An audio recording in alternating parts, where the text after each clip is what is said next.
Hello everyone, I'm your host Nicholas Babaya, and thanks for listening to another episode of the Rational Standard podcast. Today's episode of the podcast was filmed in a different location to normal.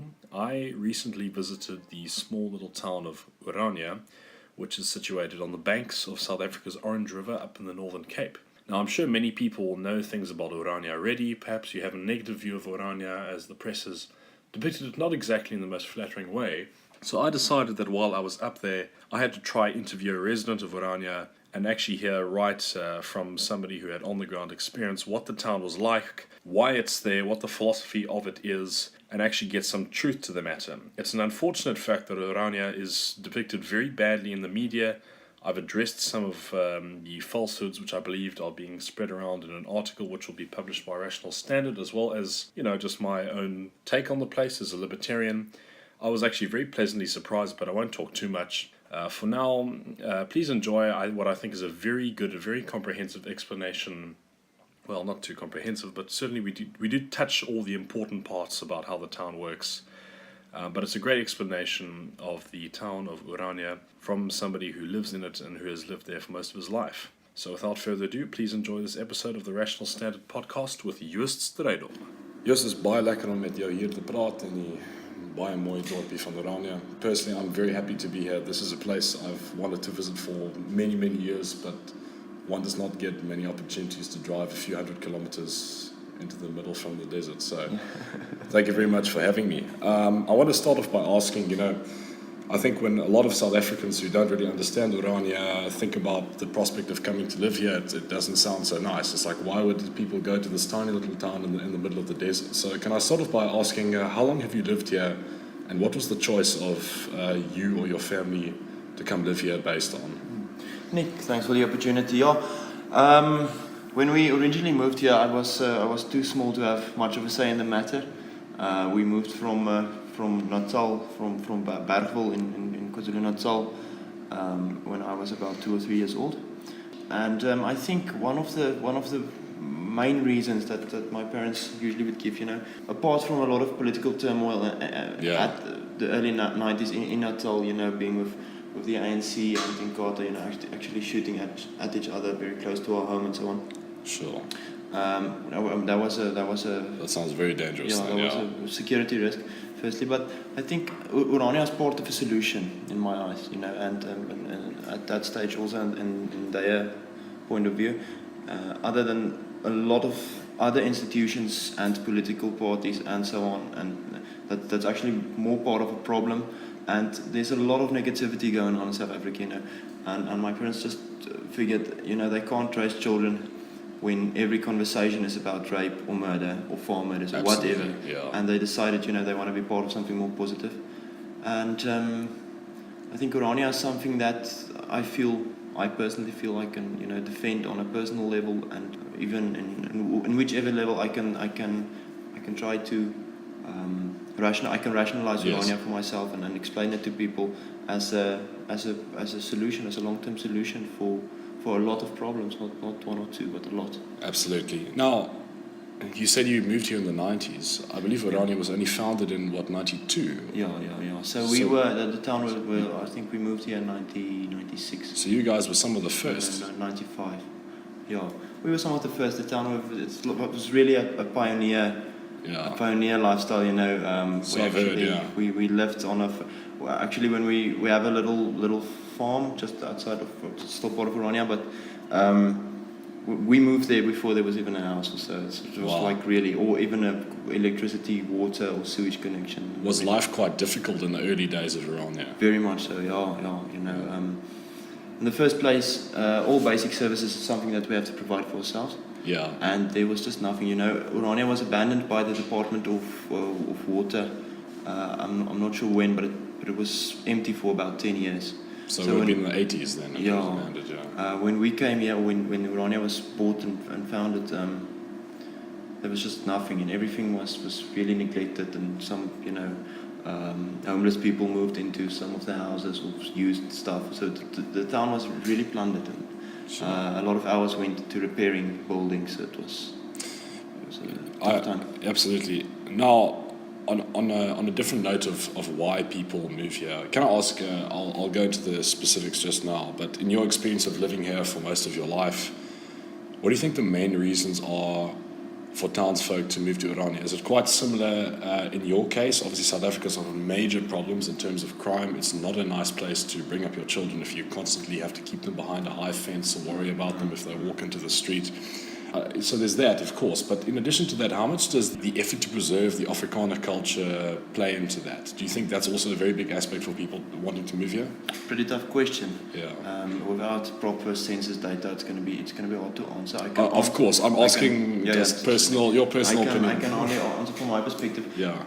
Firstly, I mean, if you look at, you can even call it the type of migration from the north to the southwest of the country at this time. A lot of people moving to the Western Cape, and I think it's for similar reasons. But Orania, it's so diverse. Not only where people are coming from that are moving here, but also the reasons. I think you get two types of people primarily moving to Orania. Firstly, people that move for things that's easy to explain. Is things like practical reasons. Yeah, practical reasons. Things like crime, things like job opportunities, economic reasons, and so forth. And on the other hand, you get people that figure out all of the practical stuff. Yeah. But they are moving for the idea. I see. So it's hard to get everybody to buy into the idea from the beginning. Most people living here for 2 or 3 years, they start to understand much more. They have much better insight as to why Orania. And although the original reason for moving might be one thing, their reason for staying might be a total different thing. Yeah, the reason I'm very interested in that question in particular, and the one thing which got me very interested in it was I listened to a talk by Jaco Kleinhans on YouTube while he was actually just answering some questions about Orania, and he mentioned that there was actually a German couple who studied Afrikaans in Germany for a few years and then applied and moved here. Speaking about Afrikaner culture, we say the goal of Orania in broad terms is to create a future where Afrikaner culture can be preserved. Anybody willing to buy into the idea of the preservation and the building out of Afrikaner culture are welcome here. And that's the case with the German couple that moved here. They, I wouldn't say they left any of their own culture behind, but they went through a very long and intense process of learning Afrikaans, of learning Afrikaner culture, assimilating really. Things like our public holidays. Orania, of course, we have our own public holidays. We do not go to the South African official ones. We don't celebrate most of them. And buying into things, some simple things like sport. I'm not sure what it's called in English, but Yekske. Yeah, there's no English word. Yeah, it's Afrikaner sport, and I mean they bought into such a broad spectrum of Afrikaner things, and I think I can honestly say that Sepp and Rita, they are not only participating in Afrikaner culture, but they're doing their part to help us preserve it and build it out. Yeah, well, that sounds wonderful to hear. Because part of the reason why I want to talk to you about this is I think there's this view from the outside of the media of the media in South Africa that this is like a closed-minded little. Horrible place. But I found that story about the German couple very, very interesting indeed. Sorry if we're going to interrupt you. I just want to add on something there. I think in the early years of Orania, moving here to this forsaken little piece of semi-desert, it seemed like a bunch of far-rightists, just want to segregate and not being able to accept the new South Africa and just want to have their own share of apartheid or whatever. And the vast amount of media coverage that we got in that time, I think it stuck with people. Did you guys have a chair at Codesa or something like that? Was that right? There was, I think it was some of the guys that was involved in some. I'm not sure. Okay. Let's not go on that then. I'm not sure about the involvement there. I don't think there's much of that. But there was so much negative media attention about Orania in the early years. It just stuck with people. Can I ask? Yeah. Well, on that, these days, obviously you've been here for a number of years. What is the town's experience of having journalists over? Is there a sort of feeling of, there's another one coming to say bad things about us? Or do you ever get journalists who are quite honest, quite open-minded, And how often does that happen? I assume the journalists must come here quite often doing like a little cover story. We get insane amounts of journalists, especially like me, even international. right now. Especially international. There's a lady coming from ABC News in America. Oh wow! And in the next 3 weeks, I think. And I mean, we have people from France, from Germany, from wherever, you know, name it. We have had really journalists from absurd places around the world. I would say about 90% of that is really negative coverage. Geez. I mean, I've been on, you know, almost want to call it. We had some very bad coverage, and after a while, you just get so fed up, you know, doing so much trouble, trying to cover the lies and just falsities. And then in the end, after going through a lot of trouble, you know, these people go home and they write an apartheid piece. And I've told people straightforward, you know, if you want to come here and you want to write, you know, apartheid piece, just buy the video material from the BBC archives and, you know, just write the story. You can do that. You're gonna save yourself a plane ticket from Europe. So just do that. If you want to come and be open-minded, and I have to say this, you know, people see Orania as a very racist place and so on, but I have had much better experience from black journalists from South Africa, really, than white European journalists. Well, that's wonderful to hear. The simple fact is, you know, I think people from Africa understand Africa, and in that sense, maybe if they don't even agree with Orania, they can understand it. But people from 90% of European journalists, they understand only one thing about South Africa, and that's apartheid. Yeah. And that's the only pitch they ever have. It's the only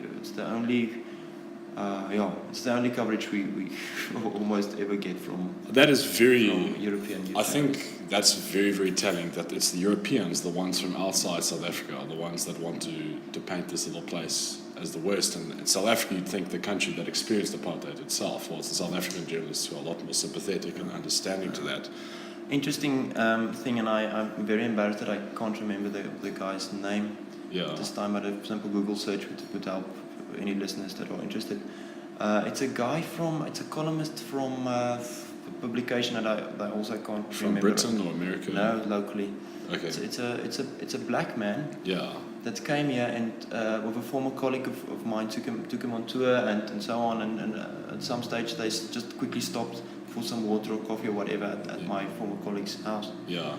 And this black journalist sees a book from I think who wrote Black Man You're on Your Own? Is it Biko? Yes.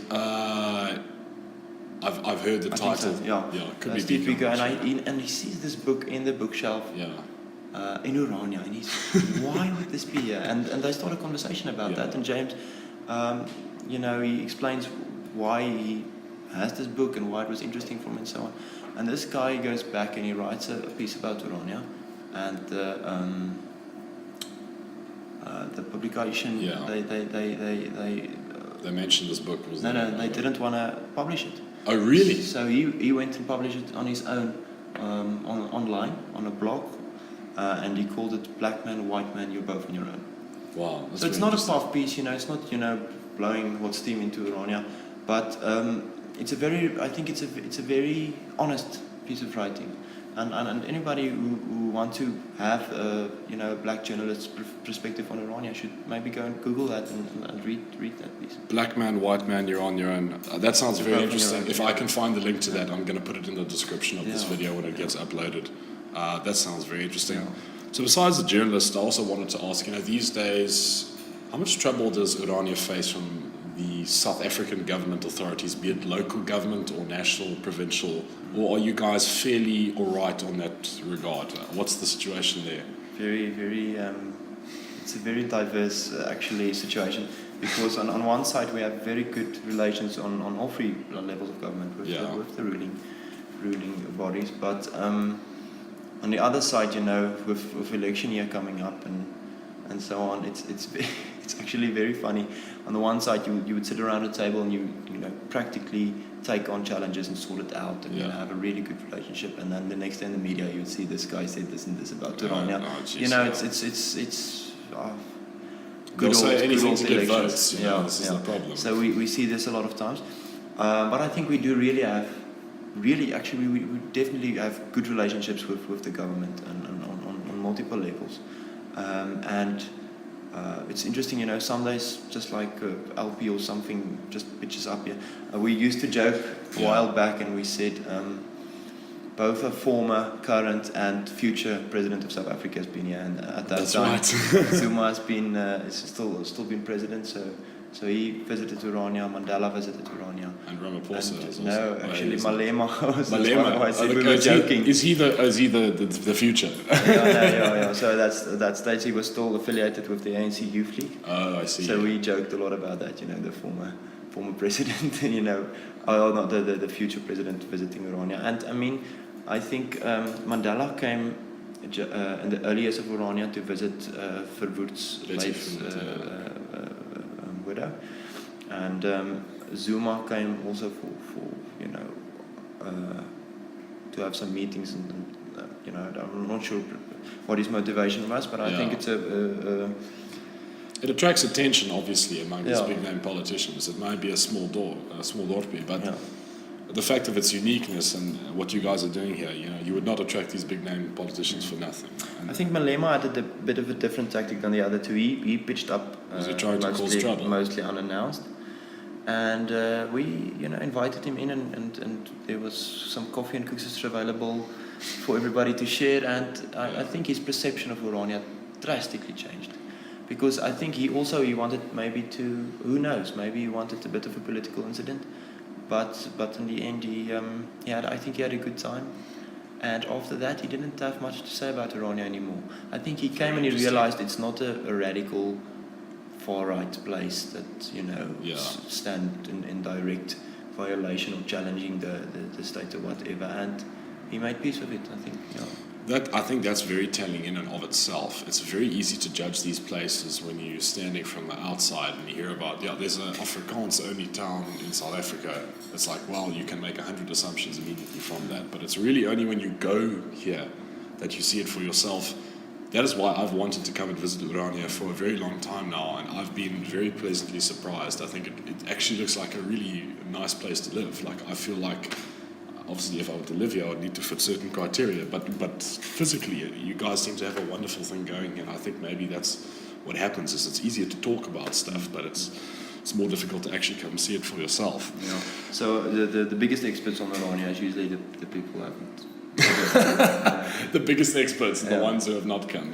So people with the strongest opinions on either side of the political spectrum. People who immediately just write Orania off and don't want to have anything to do with that. And on the other hand, people who are strongly, they feel they identify with us, but I think they don't really understand Orania. Maybe people on the far right of the political spectrum, they would say, Orania is the place, but they also maybe don't fully understand Orania. People should visit Orania and go on a tour, speak to people, and just try and understand the Orania idea. And that would break a lot of assumptions. Absolutely, I know exactly what you're saying, especially even on the right side of the political spectrum. I follow a lot of US politics and European politics, and I suppose it can be a bit irritating sometimes when you have someone who's got a very bad name say something nice about you. Yeah. If you know what I'm saying. I understand fully, and we joke. Usually when you meet someone and you tell them you're from Orania, they have one of two reactions. The first is to be a bit uncomfortable with you. It's like, try this and guy make from some. Orania. Who's this oak now? And the other reaction is to lean in and try to tell you a racist joke. Oh, that's the two most common reactions. I can be racist with you because you're from Orania, and the other side would be assumptions, a lot of assumptions. But like I said, my greatest advice is actually just to come here, see it for yourself. Well, that's very interesting. I also want to, just for the listeners to understand how things work here. I know you said it's very complicated, but we can try our best, I suppose, or you can try your best, I don't know. But can you explain to us a little bit how the government of Orania functions?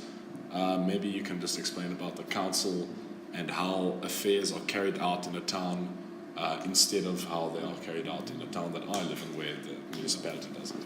Like you said, it's a fairly complicated matter, but to begin and understand it, a is to begin with the stupid stuff. Actually, firstly, a lot of people think we're independent from South Africa in some ways. We might be on very local levels to some extent, but we're not a country on our own, as we so commonly see on Twitter. And can I quickly ask you about that? Regardless of the political status, do you think, you as a person living in this town, do you think the people who live in Orania identify with Orania as opposed to South Africa, or is that? I would not say so. Okay. I think maybe if you want to go down that rabbit hole, there's a lot of people that see the positive things in Orania as opposed to the negative things in South Africa. Yes, absolutely. In that way, yes, maybe. But we are not delusional. We understand that we're just at this stage a town in South Africa. We're part of the country, And a lot of negative comments about Orania, especially on Twitter, and so people would say, how can this be a country inside of South Africa? We're on the same constitution as everybody else. We follow the same rules and so on. On a local level, we might be a bit more independent than a lot of other places. But it seems to me that it's no different really from a country which has many countries have got autonomous regions for certain ethnic groups. We'll talk a bit later about Saitama. And that's our mandate, obviously. Article 235 of the Constitution it gives us the right for preservation of a cultural group, and that's where Orania came from. Okay, let me just quickly try and explain the government to some extent. Okay. So there's multiple role players in the broader leadership of Orania. Yeah. The Orania movement is one of those role players. It's a membership organization that's actually marketing the Orania idea, if I can put it in those terms. We're mostly liaising to the outside. Yeah. Speaking with our friends in Europe, speaking to the government on different levels, speaking to people who are interested in Orania and so forth. Then we have the municipal part of things. The municipality also functions to some extent, and people must not understand this the wrong way, but they do have certain functions that a government would have in the country as well, not only just a municipality. So there's some broader things like safety and security. We don't have a police station here. They closed. If there's a massive crime that were to happen here, the municipality would get involved, I assume. If a massive crime would happen, we would call the SAPS. Okay. But luckily, we are fortunate enough to not have a lot of crime here at this stage. But the municipality do things like that, and a lot of government-related functions, if I can put it in those simple terms. But the important thing that happened in the year 2000, Orania were already existing for a few years, and then, if I can put it in terms as simple as this, the state wanted municipal offices from the apartheid regime to slowly be phased out. Yeah. And what they did is there was a certain time frame of empowering new people to take up those positions, and then in the year 2000 they called oorgangsmunisipaliteite came to an end, and a type of umbrella municipal system came. So you're referring to the transition from having a town council, which I believe was the way it was done prior to the current system. Yeah, it's like a bit of an umbrella system with multiple towns under one municipality. So in Grahamstown, where I'm from, we got Makana, and Grahamstown's the main city, but we've also got a few others around, some farms. And so you guys are in Thembelihle, I believe. Thembelihle, that's correct. So, we said, we are doing our own thing. At that stage, we could to some extent look after our own municipal needs, but we didn't want to be under the Thembelihle municipality. And it went to court, to the Constitutional Court, and we came to an agreement with the state that Orania would keep functioning the way that it was. So it was a major victory for us in 2000. Everybody was walking in the streets dressed in orange, our national color. I can certainly imagine so. And it was it was a very important. Do you mind if I ask? I don't know if you remember, but was the court decision sort of predicated on Section 235 of the Constitution there? I don't remember. Sorry, it's a massive question, but no, I don't think it was. It was more a practical practical matter. Okay, I think so, okay. but I'm not sure. I don't want to go into much of the technical details. The case is online if anybody wants to see, as Yeah. I think most are. So Yeah, and let's not. there are some experts in Orania, so that can answer those questions. It's just not my field. But what it meant was that Orania can function, providing our own municipal needs. So when the rest of the country votes for political parties in a municipal election, Local government elections. government elections, we vote for independent candidates inside Orania. We Okay. don't go and vote for the DA or the EFF or the ANC or whatever. We just vote for a candidate Yeah. in Orania, and they are then elected to the Orania representative Council. committee or council, and it's I think to some extent it's a very symbolic role. They move their responsibilities, they outsource their responsibilities to the municipality and the Orania movement and so on. But it's very important for us, you know, it's a little bit of local independence. And we can write our own municipal bylaws and so on. And I think we do stuff like, you know, every new building, residential building that's built have to have a solar geyser. Okay. Okay. You know, it's just a Yes. simple thing, but we have so much sun that's usable, and it's such a large effect on our electricity and so on. So we can do things like that. But yeah, the important thing is we don't take part in local government elections. We vote internally. The national election, is there a polling booth set up in the town? Yes, Okay. yes, there is. I suppose for that one you Yeah, we do take part in that elections. Yes. Totally understandable. And so like you said, the council sort of delegates roles to. Can I ask a little bit? The Orania movement. Could you describe what that is exactly? Because I understand it goes beyond just the town. Yeah. So we are, I guess you can call it the Department of Foreign Affairs. If I you see. want. Yeah. Why you guys even have a representative in Europe? Isn't that correct? Yeah, multiple actually. Oh, wow. Multiple representatives. Some in Germany, some in England, some in South Tyrol. Yeah. A lot of friends as well.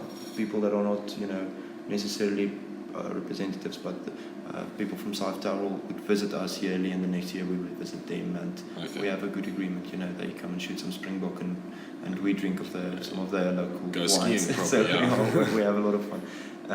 But I think it's important to think a bit bigger than just, you know, what's going on day to day, and friends in Europe is very important, or friends in the rest of the world. We also have friends in Russia and America and so on. Yeah. But it's very important to have those people representing your needs and your challenges, and so to the outside world. I think we saw a lot of international media coverage in the last few weeks about farm murders. And, Yes. I'm the very. whole narrative actually changed, I think, because of that. Yeah. Personally, about the farm murders issue, for an issue like that, where the South African government at the moment has made it very clear it's not really interested in dealing with the issue, I think something like that is going to be won by overseas pressure. I mean, look at apartheid. Yeah, precisely, Yeah. precisely. This is what I always say to people. It's the international pressure that, in the end, made apartheid go. So, besides that, we've mentioned a little bit about South Tyrol. We know you have connections with them. I was also very interested when I found out that you guys have connections with a few other communities in South Africa. Could you explain a little bit about that and what is going on between? Sorry, actually your last question I didn't answer properly about the Orania movement. So Yeah. I'm gonna answer both now. Okay, cool. So the Orania movement is always liaising to the outside. Yeah. And prime examples of that is, you know, a agreement of working together with a town in the Eastern Cape, Nyameni. Yeah. It's a Xhosa community, and they are also fed up with local politics, with local elections or whatever. There's a winner and a loser, but Nyameni loses every time, and a lot of their cultural rights and stuff are being taken away in order to have successful political local government. And they just said they're just as fed up as to some degree as us with politics. I'm sure they would And be. I mean, Eastern Cape. the Orania movement is working towards, we are striving towards Afrikaner freedom. But we understand that these people, they have the same problems and they want self-determination as well. And we have 25 years experience and they don't have so much experience with that specific challenges, and we can help them with that, you know. It's to everybody's, it's a win-win-win, it's to everybody's benefit, it's a win-win situation. So we do that, and we also do the same with Khoisan community close to Springbok, and Eersterus in Gauteng, and yeah, so we have these communities, and we try to teach them things. I mean, our local bank is a prime example. Yes. It started as a I think it's a stokvel, but it's now a cooperative community bank, and we have our own money. Yeah, the Ura. The Ura. Well, not money, obviously. It's not a currency, but it's a coupon. Why is it? Do you think it's not a current? Is it? I thought I was under well, the impression it's not money. It's illegal to print money. Wow. But it is legal to print a coupon. Oh, okay. So for legal reasons, yeah. that's a pity. So we do that, but at the same time, every Ura is backed by R1. So while that rand is lying in the bank, getting a lot of interest, we have a coupon that's also safe. Nobody's going to put a gun to your head for hand or paper. Yeah, that's because right. Because they can only use it here. And thirdly, it stimulates the local economy by circulating. I also noticed in the one shop that you have sometimes two different prices, and the one in Ura is a bit cheaper. Yeah. I thought that's very clever, actually. I think that's a brilliant. Also, you pay no bank charges. Bank charges when you withdraw with us. Okay. We want people to use with us because it's really stimulating to the local economy. Turning the same 10 Ura inside the town multiple times. I think it's actually, this is one of my favorite discoveries about Orania. Personally, I'm someone who's very interested in monetary policy and the role that central banks have on governments, and I love it when people do this, and this is why I'm also a fan of cryptocurrency. And we're taking things to the next level now with the Ura. Yes. Crypto-based or blockchain-based version of the Ura. I heard Davy Root is helping you guys with that. That's wonderful. I don't really have the beta version is currently in testing, but we're expecting big things from this. Well, it sounds awesome. I'm a massive fan of new currencies, so I was really revved up when I did read about the Ura. The other thing I wanted to ask you is that you've lived in this town a number of years. You've seen it, I'm sure, change quite dramatically. This is quite a broad and a big question, but I want to ask you, as for the future of Orania, what are some goals that Orania has in the sort of near future? And then, if I were to ask you, in an ideal world, what would this town be like? So, this is a big question as well, but if I could say, if you guys had the option, you could secede from South Africa completely, you think you would take an option like that? If I said, if you could double the population, if you had the interest and the infrastructure to double the population, would you like to see something like that? Or is there an essence of having a small town that is enjoyed by the citizens? So the current big Orania goal, the next step is to become a city. We call it from town to city, from dorp na stad, van dorp na stad. So we want to be a city for a few reasons. Firstly, I think Afrikaners in South Africa, for the most, they are specialized people. They go into something and they're specialized, and you can't, be a brain surgeon in a little Karoo town. Exactly. Yeah. So economically, there's a lot of reasons around there. And then to answer your broader question, the primary goal of Orania's existence, preserving and building out Afrikaner culture, and to create a place where Afrikaners can be to some extent free. Now we can go into a very deep philosophical debate about freedom and so on. But if that means we have to become more and more independent and more self-sustainable in the future, we would do that. To some extent, we do want freedom. And also, we have a 5-year plan investing 182 million rands in infrastructure in Orania to make it possible for 10,000 people to live here. Wow. So that's very ambitious. That's a very ambitious plan. According to our city planners, we do have space currently with our current land. We have place for 10,000 people if we are able to develop the infrastructure accordingly. But we want to be a place where any and every Afrikaner can come. Where everybody can be welcome. So the more we can grow, the better. That's a great way, I think, to end off. Baie dankie dat jy met my in Engels gepraat het. Ja. I really appreciate that, you know. But I think it's a very interesting place. I'm very happy that I've come to visit here. And the thing that I would like to end off personally by saying is that before you want to criticize and talk nonsense about Orania, come visit here and see what it's like. I really didn't know what to expect. I'd only read about it. I'd only watched a few talks by people from Orania. But I have actually been pleasantly surprised. And I think it's a wonderful place that you guys have here. Yeah, thank you for the opportunity. We touched base on so many things. I don't think we properly addressed anything because we spoke about a lot of things. And if only we can stimulate interest around Orania, and people, they can go online and visit our website or our Facebook page. Do you want to just say a few links that listeners could go to check out for Orania? They can search Orania or Orania Beweging as an Orania movement on Facebook. We have a Facebook page with about just short of 100,000 followers. www.orania.co.za. So find us there, connect. You can ask questions. You can send any questions that you have to joost@orania.co.za, and I'll personally get to that and answer you. But yeah, just again, sorry for loosely touching so many things. No, it's all right. Look, we could talk for hours, but we don't have hours. And my main thing is I just want people to understand a little bit about you and increase some right knowledge and not knowledge from journalists who come and write nonsense about this place. Thank you for coming, visiting, and thank you for the opportunity. It's no problem. Thanks very much, and bye, donkey. Thanks for listening to this episode of the Rational Standard podcast. As usual, I'll put all the links below to various interesting articles and places where you can find some cool stuff. If you'd like to follow me on Twitter, you can follow me at Nick Babaya, NickBabaya. If you'd like to follow Rational Standard, it's at Rational Stand, or if you want to read some of our articles, go to www.rationalstandard.com and give us a like on Facebook as well. Otherwise, we'll see you on the next episode. Cheerio.